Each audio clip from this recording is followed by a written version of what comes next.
Querido irmão, querida irmã, abra sua Bíblia e deixe-a aberta no livro de Atos, capítulo 4, versículos 23 a 31. Daqui a pouco nós faremos esta leitura. Atos dos Apóstolos, capítulo 4. Se alguém pertinho de você não tem a Bíblia, reparta, de forma que todos acompanhem a leitura. Eu acho que vai ser projetado aqui também. Isso, legal.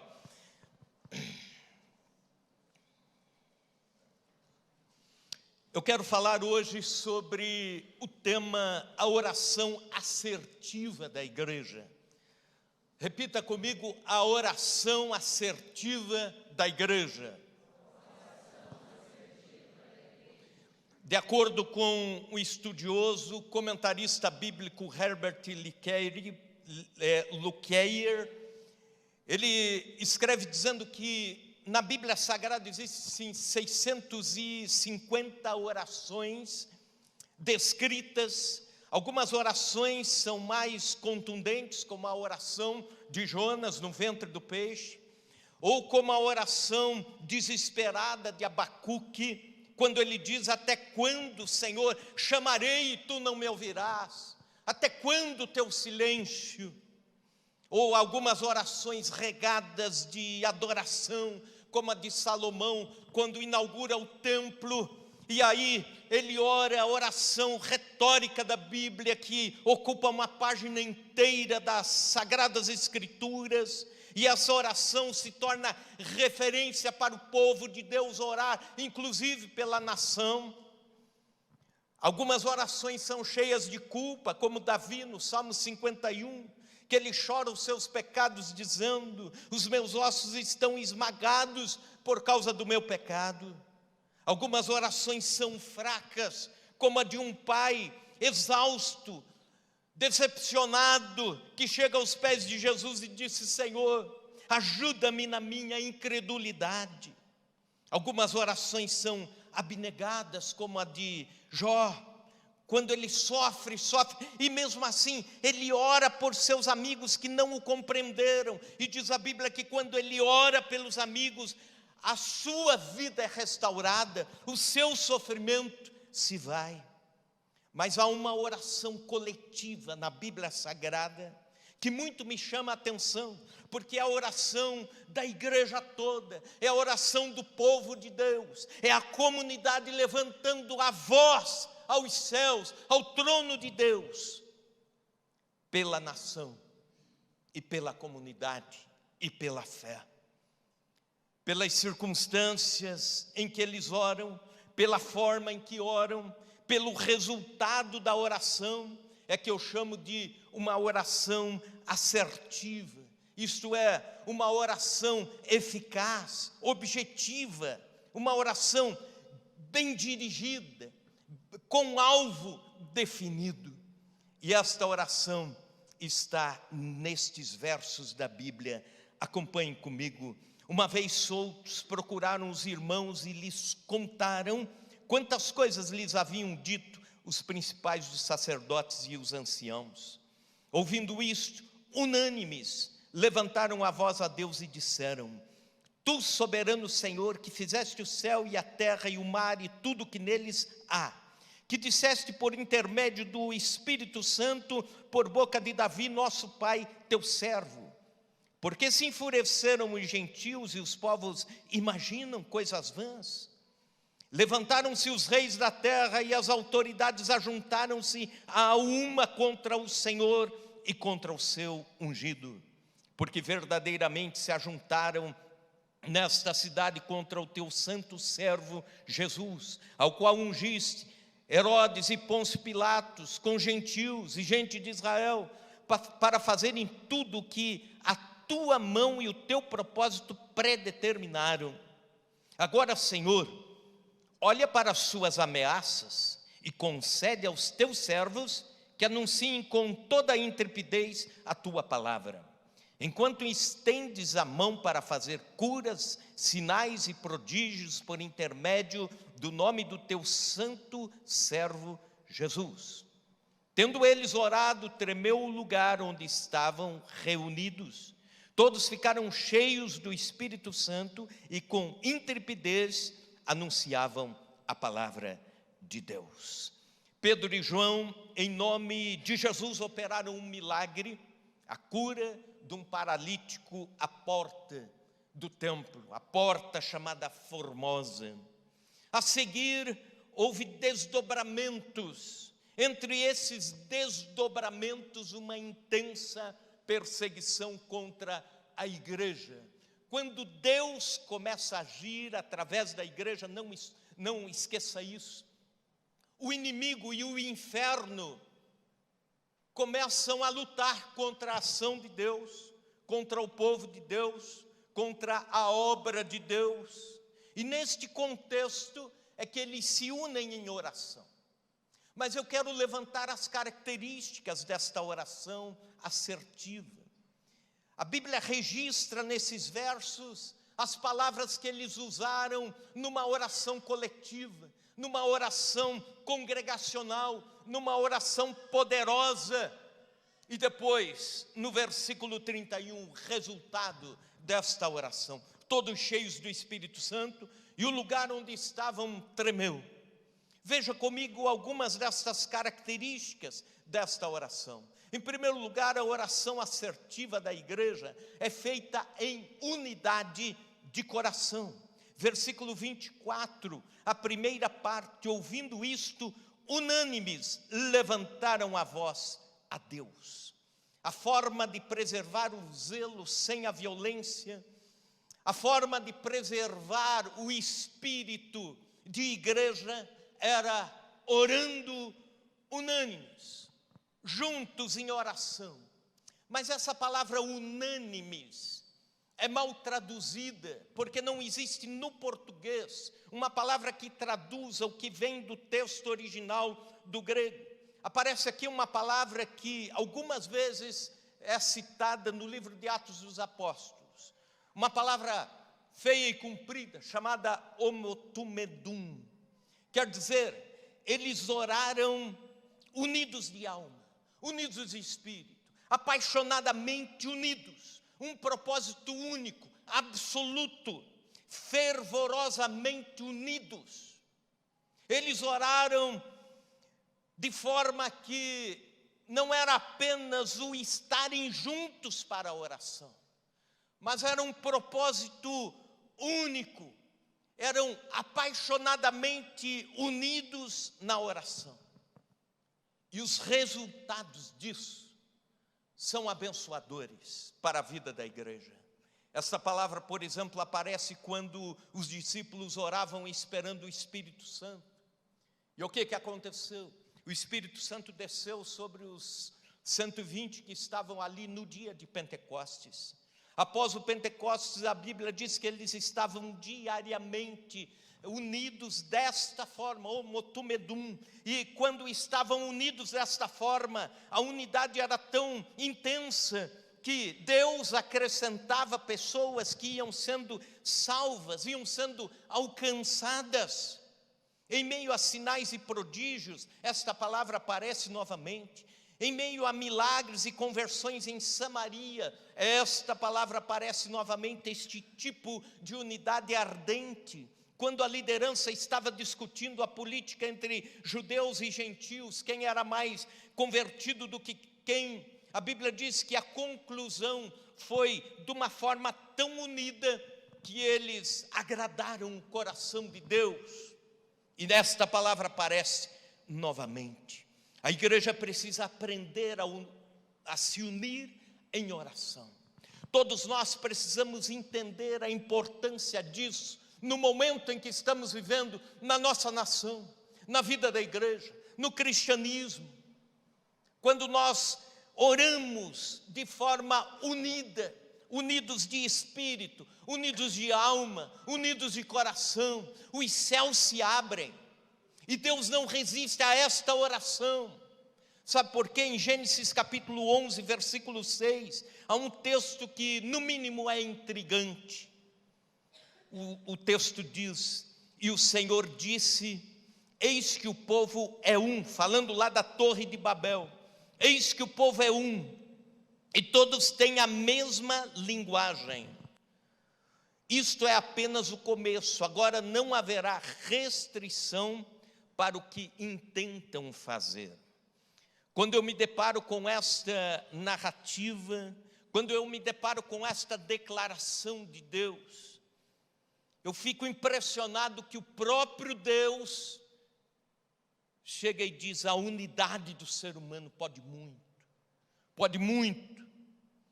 E todos nós conhecemos o desfecho dessa história. Eu quero dizer com isso, irmão e irmã, quando estivermos chamando para a oração, participe. Participe das escalas de oração, participe dos movimentos de oração, participe das reuniões de oração, participe das vigílias de oração, ore pela nação, unido de espírito com a igreja, ore pela igreja com o coração unido aos demais irmãos. Vamos todos orar pelas causas levantadas, pelos enfermos, pelos abatidos, com o coração unido uns aos outros. Esta é uma oração assertiva. Mas em segundo lugar, a oração assertiva da igreja traz à mente a soberania de Deus. Veja comigo o versículo 24. E disseram, a segunda parte: Tu, soberano Senhor, que fizeste o céu e a terra e o mar e tudo que neles há.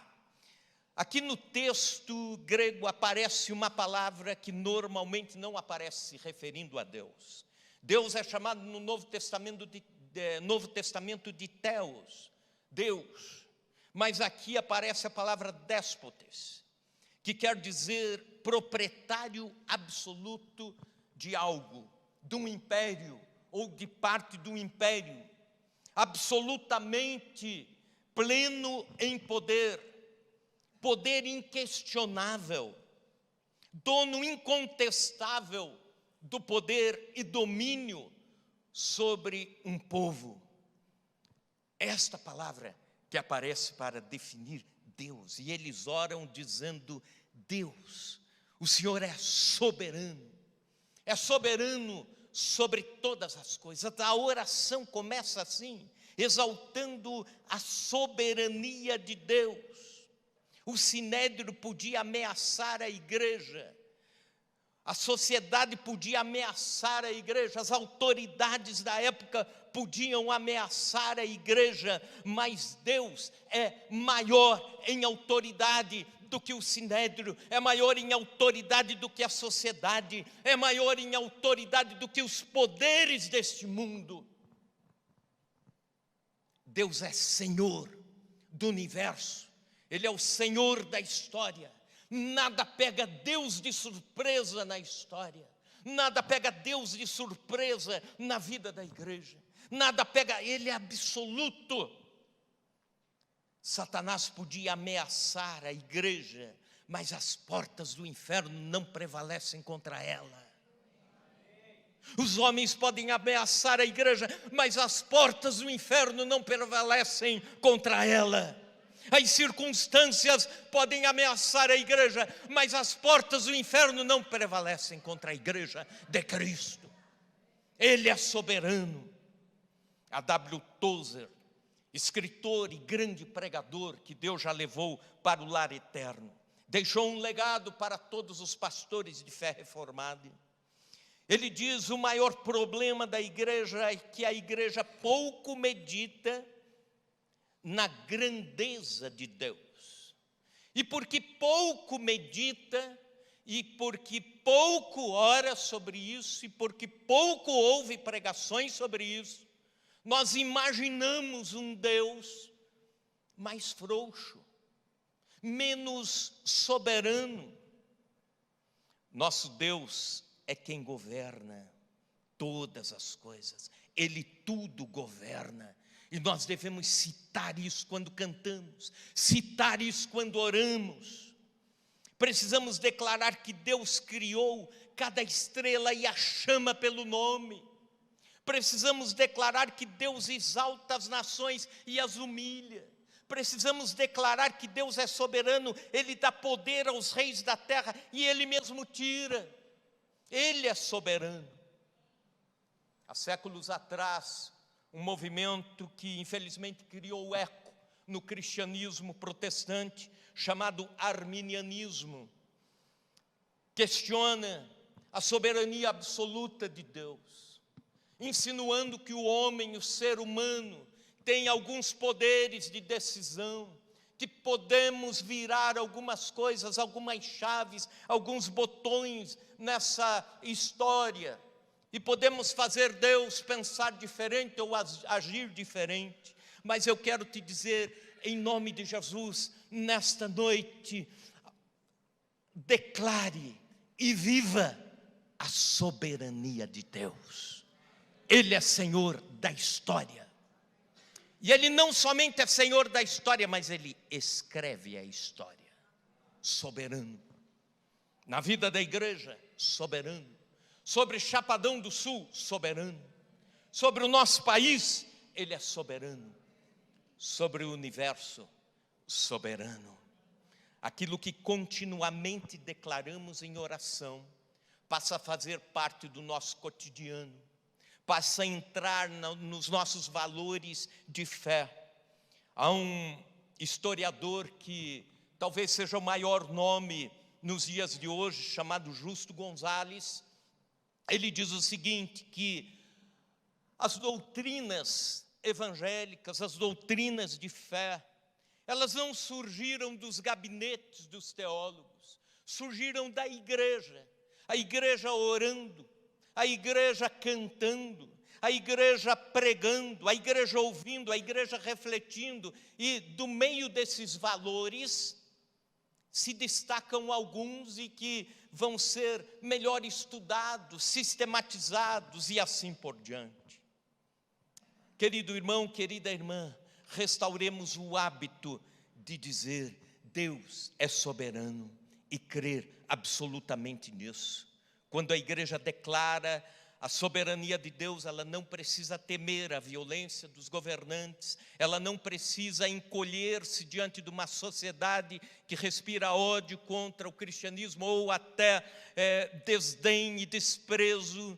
Ela pode cantar com todo fervor: com tua mão segura bem a minha.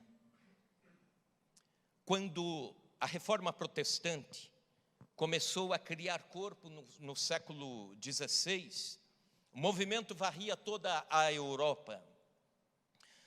Conta-se que o enviado papal advertiu Martinho Lutero de que ele seria severamente punido caso continuasse o seu caminho de pregação dos valores cristãos, dos valores da reforma protestante.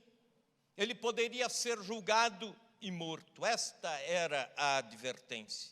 E o emissário então lhe perguntou: Lutero, o que você fará quando isto acontecer?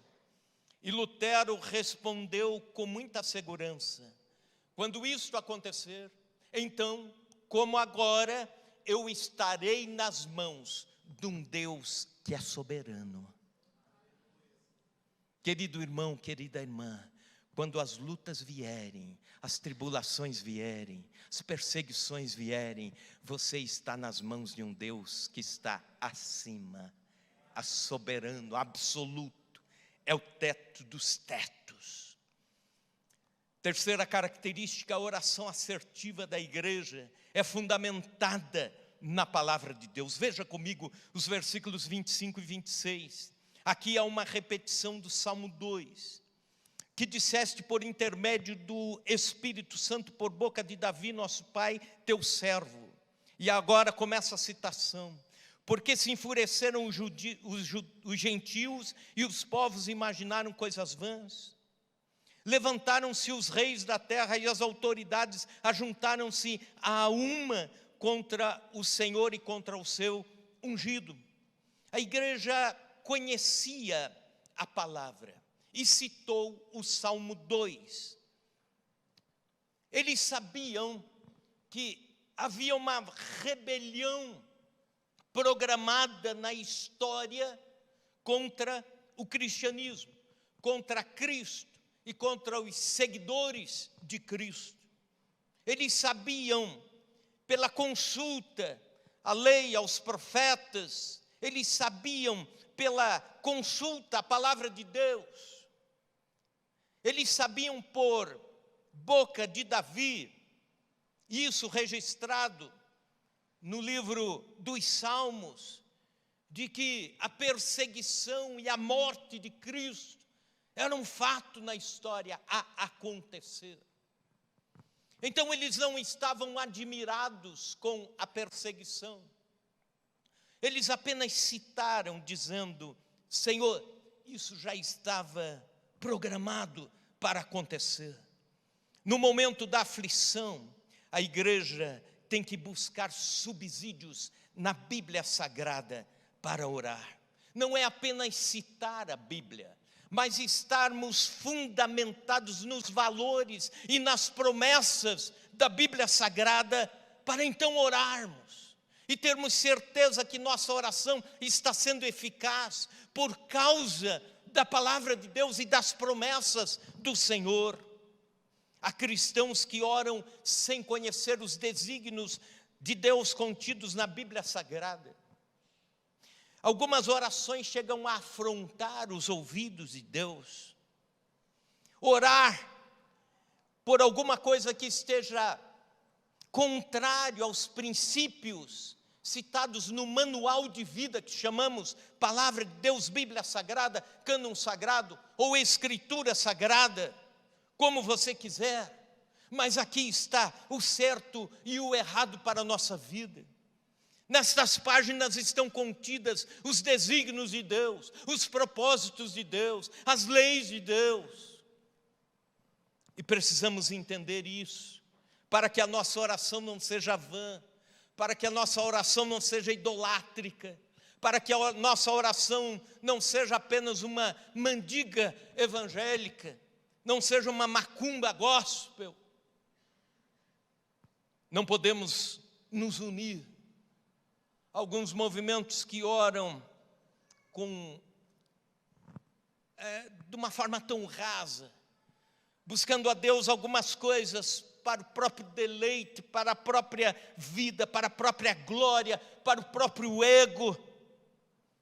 Lembro de uma mulher, amante de um homem, pai de família, e ela orava, pedindo a Deus para que este homem se separasse da sua família e da sua esposa, para ela ficar com ele.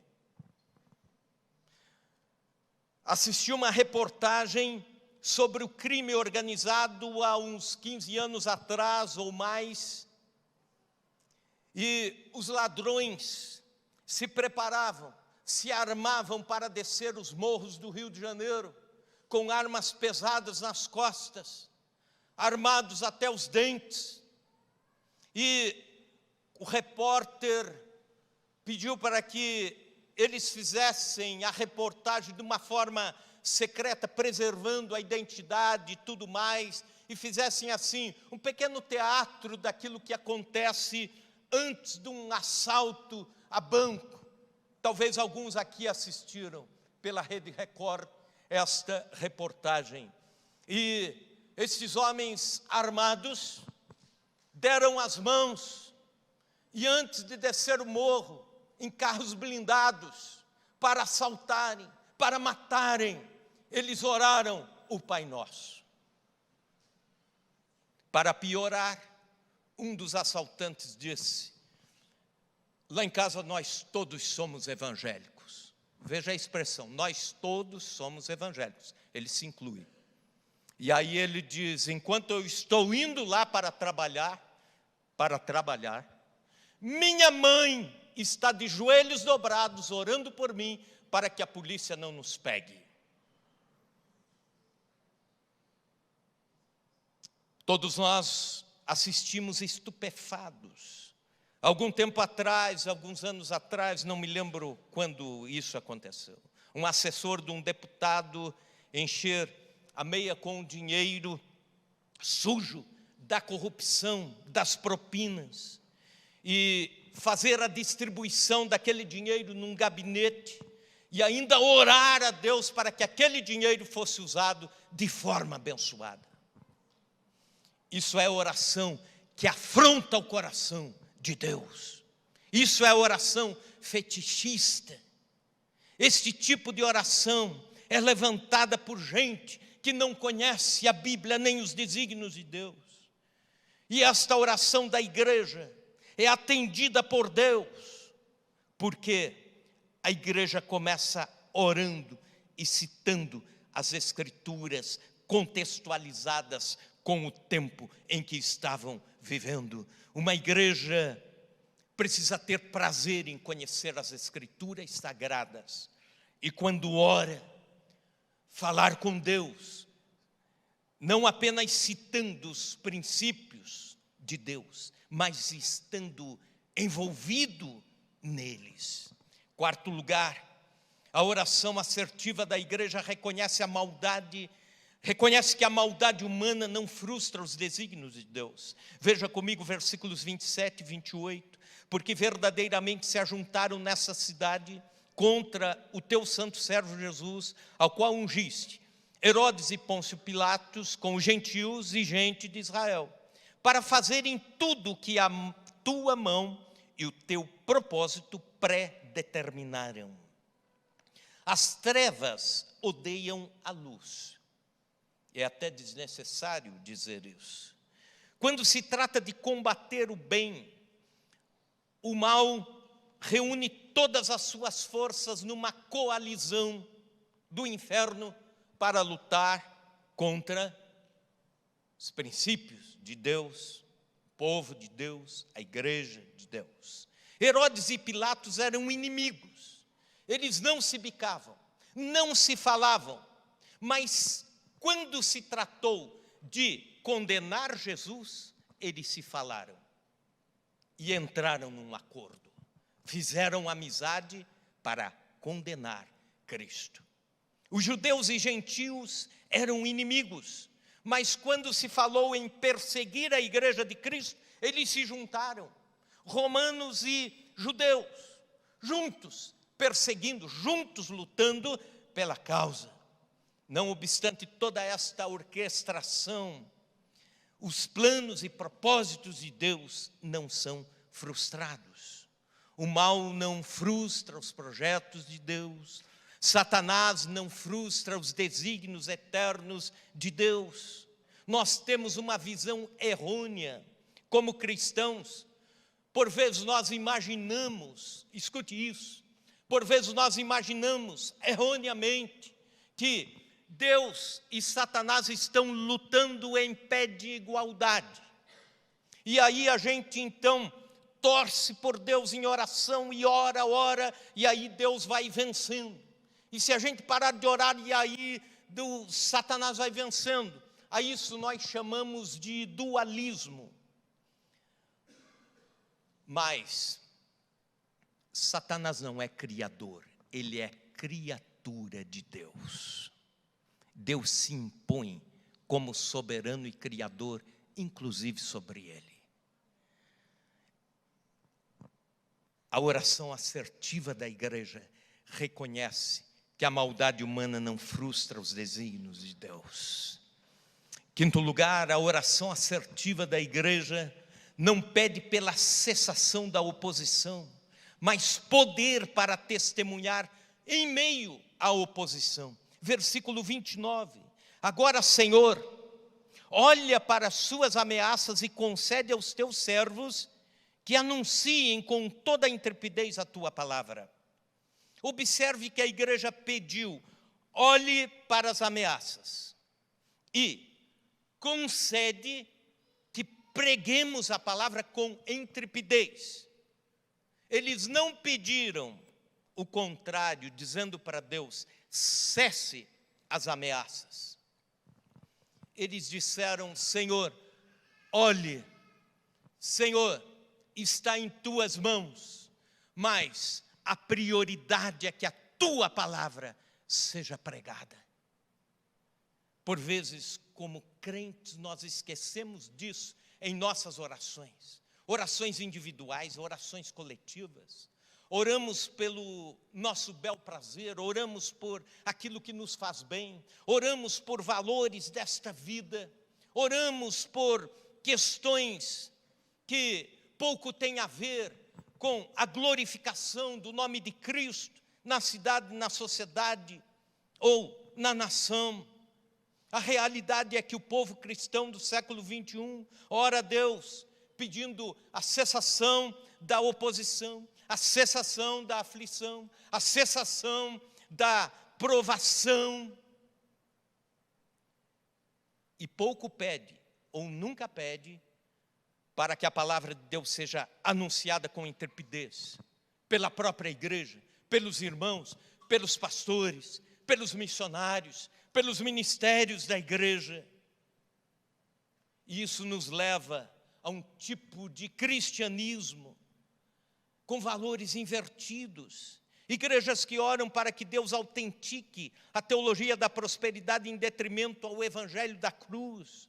Igrejas que oram para que Deus aprove a pregação da autoajuda ao invés da pregação do arrependimento e da conversão a Cristo. Igrejas que oram para que Deus abençoe as técnicas de marketing e de mercado da fé, para que o templo se encha, em detrimento à evangelização, à oração pelos campos missionários, ao clamor para que Deus converta corações, para que Deus salve vidas, para que Deus transforme. Se eu perguntasse aqui, quantos estão orando constantemente pela salvação e conversão dos parentes, dos amigos, dos colegas de trabalho? Talvez poucas mãos se levantassem. Querido, ore não para que cesse a perseguição, não para que cesse a tribulação, não para que cessem as suas lutas, mas entregue-as diante de Deus. Diga como a igreja: Senhor, olha para isso que eu estou vivendo, olha, está nas tuas mãos, mas Senhor, prioritariamente, não deixa que a tua palavra pare de ser pregada e anunciada. Eu tenho um amigo pastor, não vou dizer seu nome, ele não gosta que isso entre na mídia. Aliás, nem posso fazê-lo, é um trato que fiz com ele. Ele não é brasileiro, ele é palestino, convertido a Cristo de uma forma milagrosa.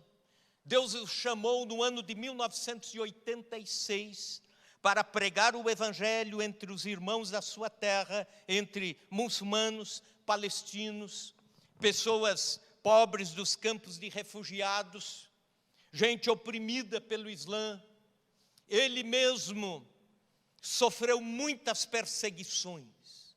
A última vez que ele esteve no Brasil, estive com ele, conversamos, tomamos café junto, conversamos sobre a igreja, tive a oportunidade de tê-lo pregando na igreja que eu pastoreava até então. E numa das conversas, estávamos assim, conversando, e alguém mandou uma mensagem, dizendo: pastor, ora por favor, por aquele problema do INSS que está demorando para ter a resposta. E eu mostrei a ele a mensagem. Ele disse, ele fala muito bem o português, aliás, ele fala 6 idiomas, muito bem. Ele pertenceu à direção do grupo Hamas, é alguém que tem proeminência, teve proeminência na política palestina, mas hoje tem o coração quebrantado e prega o evangelho na igreja sofredora. Irmãos e irmãs que se reúnem de 6 em 6, em pequenos grupos, durante a madrugada, em cavernas, em subsolo, para que não sejam pegos pela Sharia, a polícia religiosa, a polícia do Islã. E ele disse, olhando aquela mensagem, ele disse: pastor Copesca, isso aqui para mim não faz sentido, e para o nosso povo lá também não faz. Sabe onde nós gastamos o nosso tempo orando? Nós gastamos os nossos joelhos, o nosso tempo, o nosso clamor, a nossa energia, orando para que Deus converta corações de muçulmanos ao Evangelho. Oramos para que Deus faça com que pessoas, quando são presas, pegas em armadilhas da polícia muçulmana, não negue a fé, não delate a igreja. São valores diferentes. Ele disse: vocês têm tudo aqui no Brasil, têm tudo o que poderiam ter, e ainda estão incomodando Deus com coisas tão fúteis. E eu fiquei com vergonha. Nós precisamos orar a Deus não pela cessação das tribulações, das lutas, das provações, mas por poder de Deus para anunciarmos o Evangelho de Cristo. Sexta e última característica: a oração assertiva da igreja manifesta a expectativa da ação milagrosa de Deus. Versículo 30, enquanto estendes a tua mão para fazer curas, sinais e prodígios, por intermédio do nome do teu santo servo Jesus. Eles oram pela pregação e oram também para que Deus continue a operar no meio da sociedade com sinais e prodígios. Em meio à perseguição, a igreja não pede vingança. A igreja pede milagres de misericórdia. Não pediam para que Deus destruísse os inimigos. Não pediram para que Deus fizesse cair fogo do céu sobre os gentios e sobre os judeus, sobre Herodes ou sobre Pilatos, sobre o Sinédrio. Não. Eles pediam que, enquanto eles pregavam com intrepidez, o Espírito Santo de Deus operasse curas, sinais e prodígios. Uma igreja cheia do Espírito Santo é uma igreja que tem sinais sobrenaturais. Deus opera no âmbito natural, creia nisso. E Deus opera no âmbito sobrenatural, creia nisso também. Uma igreja cheia do Espírito Santo tem expectativas a respeito da ação poderosa de Deus. Uma igreja cheia do Espírito Santo aguarda o agir de Deus enquanto vai pregando, enquanto vai anunciando. Quando prego sobre isso, por exemplo, lembro-me de alguns insights da história tão rica da Igreja Presbiteriana Independente no sul de São Paulo e norte do Paraná. Talvez alguns aqui já tenham ouvido falar de um dos pastores que foi eminente na pregação do Evangelho, Jonas Dias Martins. Foi pastor de pastores, foi modelo para algumas gerações. Foi ele, aliás, um modelo de pastor para o reverendo Messias, que é um grande pregador entre nós. Jonas Dias Martins se preocupava em pregar o Evangelho, anunciar o Evangelho, abrir igrejas, abrir congregações, e tudo isso no lombo do cavalo. Ele levava 2 malas na sua viagem, uma à esquerda do cavalo, outra à direita. Ele levava uma mala cheia de roupas limpas e a outra mala cheia de literatura, bíblias, livros, folhetos de evangelização. E à medida que ele ia passando por lugarejos, fazendas, distritos, ele ia anunciando o Evangelho, ele ia pregando, ele ia juntando pessoas. E desses ajuntamentos de pessoas, hoje existem igrejas como a de Presidente Prudente, a de Londrina, quem mais? A de IEP, a de Presidente Venceslau, e vários lugares por onde ele passava, juntando pessoas, gente que trabalhava na lavoura do café, ia pregando, anunciando, levando o Evangelho de Cristo. E ele não se preocupava em orar pela sua segurança, mas Deus cuidava dele. A expectativa era sempre de que Deus iria fazer coisas milagrosas por ele, enquanto ele ia fazendo a missão, enquanto ele ia anunciando.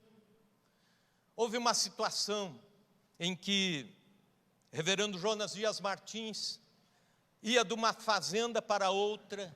Ele tinha pregado o evangelho, tinha feito cultos num lugar e estava indo por um escampado, por uma estrada deserta, por um carreiro com o seu cavalo, e lá adiante vieram 2 homens, também a cavalo, e chegaram perto dele com armas nas mãos.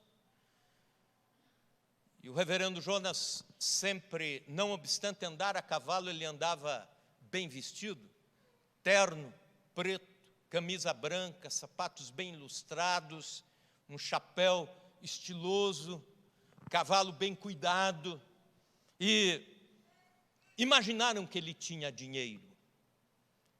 Com as armas chegaram próximo, ele parou, aguardou. Aqueles homens fizeram a volta e foram embora. Ele continuou a sua viagem.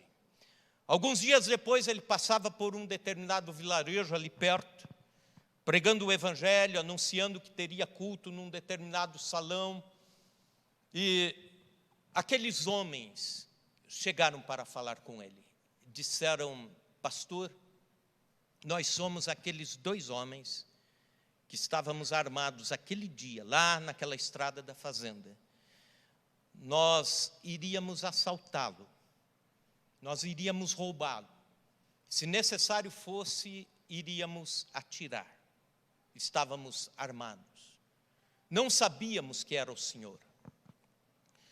Mas não o fizemos, porque quando chegamos bem perto, de repente, algumas dezenas de cavaleiros vieram ao seu lado. E Jonas disse: não, eu estava sozinho. Não, o Senhor foi cercado por um exército de cavalaria. Aleluia. Enquanto você prega, Deus está provendo sinais e prodígios. Aleluia. Enquanto a igreja se move na pregação, Deus se move no sobrenatural. Ele faz. Quero convidar você, fique em pé nesta hora. O texto termina com o versículo 31, dizendo: tendo eles orado, tremeu o lugar onde estavam reunidos.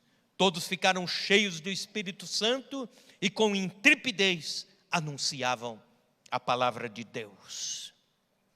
Quando a igreja ora em unidade absoluta, quando a igreja ora reconhecendo a soberania de Deus, quando a igreja ora fundamentada na palavra de Deus, quando a igreja ora reconhecendo que a maldade humana não suplanta os desígnios de Deus, quando a igreja ora pedindo o poder de Deus para testemunhar em meio à oposição, quando a igreja ora manifestando expectativa da ação milagrosa de Deus, Deus derrama o seu Espírito Santo sobre a igreja.